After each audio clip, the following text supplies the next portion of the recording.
मैं उम्मीद करता हूँ कि आप सभी अच्छे होंगे। आज फिर से मैं आप सभी के लिए एक स्टोरी लेकर आ गया हूँ जिसका नाम है मैं तुम्हारे पास कभी वापस नहीं आऊँगा पार्ट 23। अगर आपने पार्ट 1 से पार्ट 22 तक नहीं देखा है तो पहले आप वो देखिए, नहीं तो ये स्टोरी आपको समझ में नहीं आएगी। तो चलिए आज की स्टोरी शुरू करते हैं। अगले दिन डिम्पल और आकाश कॉलेज लाइब्रेरी से बाहर आकर कैंटीन की तरफ जा रहे थे। आकाश कहता है, डिम्पल तुम मेरी एक हेल्प करोगी? डिम्पल कहती है, अब क्या हुआ? आकाश कहता है, कुछ नहीं, बस मुझे एक अपार्टमेंट चाहिए रेंट पे और एक पार्ट टाइम जॉब। तुम मेरी हेल्प करोगी क्या इसे ढूंढने में? डिम्पल उसे घूरते हुए कहती है, तुम्हारी गाड़ी देखकर लगता तो नहीं कि तुम्हें पैसे की कोई कमी है, तो फिर पार्ट टाइम जॉब किस लिए? आकाश कहता है, हाँ वो तो है, पर वो पैसे मेरे नहीं मेरे पापा के हैं जिन्हें यूज़ करना मुझे नहीं पसंद। मैं अपने पापा के नाम का सहारा लेने से ज़्यादा अपना खुद का नाम बनाने पर ज़्यादा विश्वास रखता हूँ, तो बस इसलिए ये सब करना चाहता हूँ। डिम्पल को आकाश की सोच बहुत अच्छी लगी, पर उसने अपने चेहरे पर ये आने नहीं दिया। आकाश कहता है, अब तुम मुझसे इम्प्रेस हो चुकी हो तो कह भी दो। डिम्पल कहती है, इम्प्रेस? कौन हुआ तुमसे इम्प्रेस? आकाश कहता है, अब तुम ना ज़्यादा बनो मत, तुम जानती हो मैं लोगों का चेहरा बहुत अच्छे से पढ़ने जानता हूँ। डिम्पल मुस्कुरा कर कहती है, अच्छा तो बताओ मेरे चेहरे पर और क्या लिखा है? आकाश कहता है, इस मुस्कुराहट के पीछे मुझे दर्द नज़र आ रहा है, और अगर मैं सही हूँ तो ये दर्द प्यार में खाए हुए चोट की है। ये सुनकर डिम्पल की मुस्कान फीकी पड़ गई। आकाश कहता है, तुम्हारी मुस्कान का फीका होना मेरी बात को सही साबित करता है। डिम्पल हड़बड़ा कर कहती है, ये सब बातें छोड़ो और ये लो तुम्हारा टिफ़िन। आकाश डिम्पल के चेहरे पर आ रहे भाव को देखे जा रहा था, फिर मुस्कुराकर टिफ़िन खोलकर खाना शुरू किया। डिम्पल कहती है, अच्छा सुनो, तुम्हारे अपार्टमेंट के लिए मैं हमारे घर के मालिक से बात कर लूँगी। और रही बात पार्ट टाइम जॉब की, अगर तुम्हें कोई इतराज़ ना हो तो जिस कैफ़े में मैं वेटर का जॉब करती हूँ तुम वहाँ काम कर सकते हो। आकाश कहता है, अरे कोई काम छोटा बड़ा नहीं होता, मैं ज़रूर वहाँ काम करूँगा। डिम्पल कहती है, ठीक है फिर कल तुम मेरे साथ कैफ़े चलना, ठीक है? अगले दिन डिम्पल और आकाश दोनों साथ में कैफ़े जाते हैं। डिम्पल कहती है, तुम यहीं बैठो, मैं अभी बॉस को बुलाकर लाती हूँ। आकाश हाँ में सर हिलाता है और वहीं बैठ जाता है और डिम्पल वहाँ से बॉस के कैबिन में चली जाती है। आकाश डिम्पल का इंतज़ार कर रहा था कि तभी वहाँ शीतल आती है। शीतल कहती है, सर आपका ऑर्डर। आकाश उसकी तरफ देखकर कहता है, नहीं मुझे कुछ नहीं चाहिए। शीतल तो उसे देखकर ही उस पर फिदा हो गई। वो एकटक उसे देखने लगी, जो आकाश को बहुत अजीब लगने लगा। आकाश कहता है, आप ठीक हैं? सुनिए। शीतल होश में आकर कहती है, हाँ आप कुछ कह रहे थे? आकाश कहता है, मुझे कुछ ऑर्डर नहीं करना, आप जा सकती हैं। शीतल कहती है, ओके। शीतल वहाँ से एक कोने में जाकर खड़ी हो गई और आकाश को देखने लगी।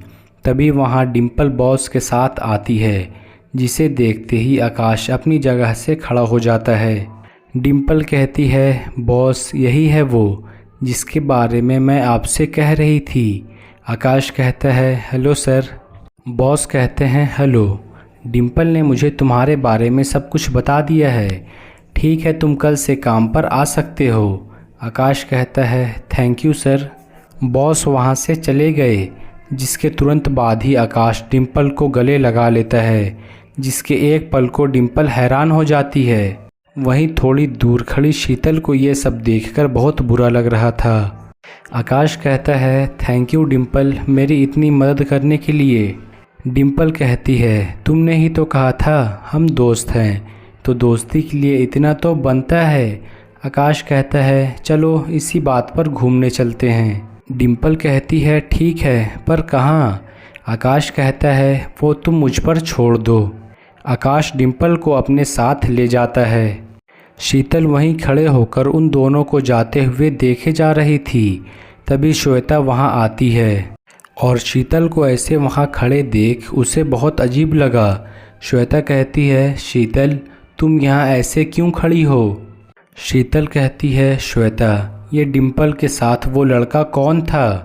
श्वेता कहती है, वो लड़का, उसका नाम आकाश है, कॉलेज में नया आया है, उसे पार्ट टाइम जॉब की ज़रूरत थी, इसलिए डिम्पल उसे हमारे कैफ़े में काम दिलवाने लाई थी। शीतल खुश होकर कहती है, मतलब अब वो हमारे साथ काम करेगा? श्वेता कहती है, हाँ, पर तू इतना खुश क्यों हो रही है? शीतल कहती है, कुछ नहीं, बस ऐसे ही। शीतल तुरंत वहाँ से चली जाती है।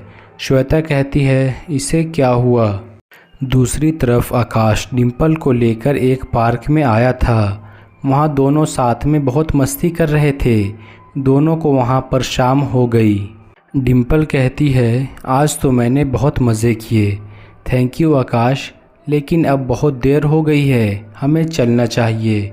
आकाश कहता है, तुमने ठीक कहा, चलो आओ, मैं तुम्हें तुम्हारे घर छोड़ देता हूँ। डिम्पल कहती है, नहीं तुम जाओ, मुझे श्वेता के साथ जाना है।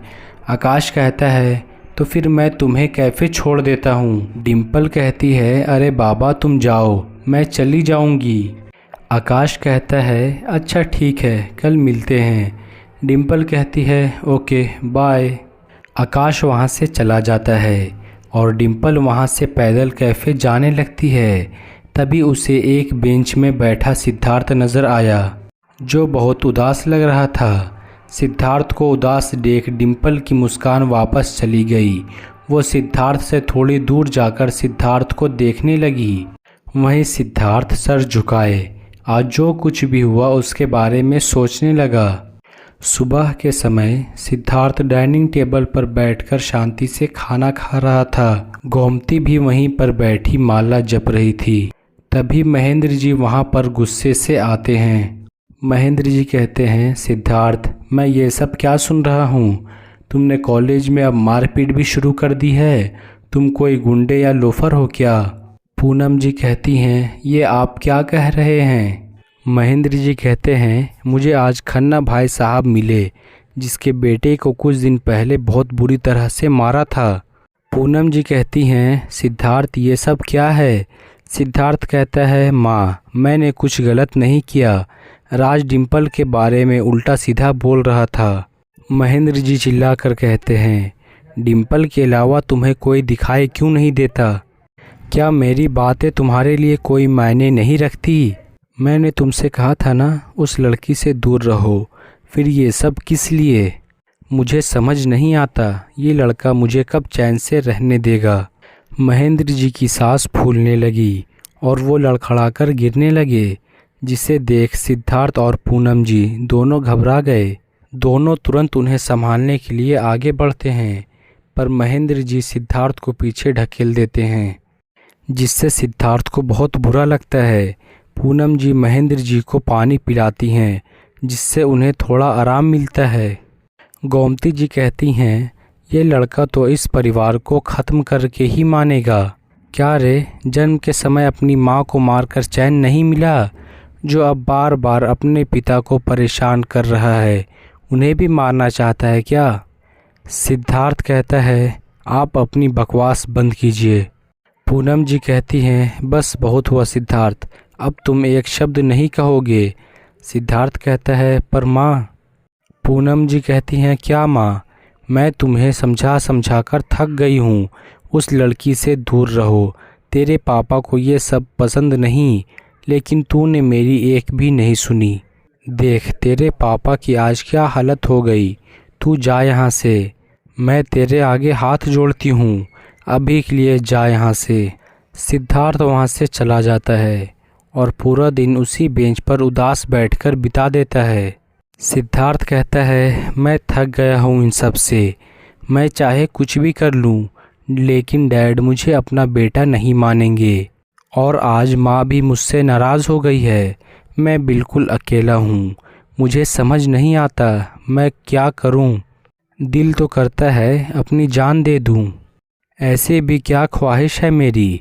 बस एक ही तो सपना रहा है, मेरे पापा मुझसे प्यार करे, मेरे सर पर अपना हाथ फेरे।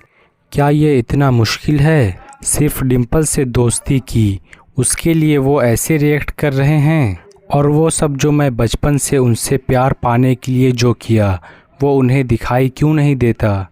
डिम्पल सिद्धार्थ की सारी बातें सुन रही थी। उसे सिद्धार्थ के लिए बहुत बुरा लग रहा था। डिम्पल कुछ सोचती है और वहाँ से चली जाती है। रात के समय श्वेता कहती है, रात के 10 बज रहे हैं, ये लड़की पता नहीं कहाँ रह गई। अभी तक तो उसे आ जाना चाहिए था। तभी डोरबेल बजती है। श्वेता कहती है, लगता है आ गई। श्वेता दरवाज़ा खोलती है। उसके सामने डिम्पल खड़ी थी। श्वेता कहती है, डिम्पल, ये कोई टाइम है घर आने का? डिम्पल कहती है, सॉरी, वो कुछ काम आ गया था। श्वेता कहती है, कैसा काम? डिम्पल कहती है, वो सब छोड़ो और जल्दी से खाना लगाओ, मुझे ज़ोरों की भूख लगी है। श्वेता कहती है, हाँ, तू हाथ मुंह धोकर आ। डिम्पल कहती है, ओके। इसका अगला पार्ट कल आएगा। इसका अगला पार्ट देखने के लिए आप हमारे चैनल को सब्सक्राइब कर लीजिए।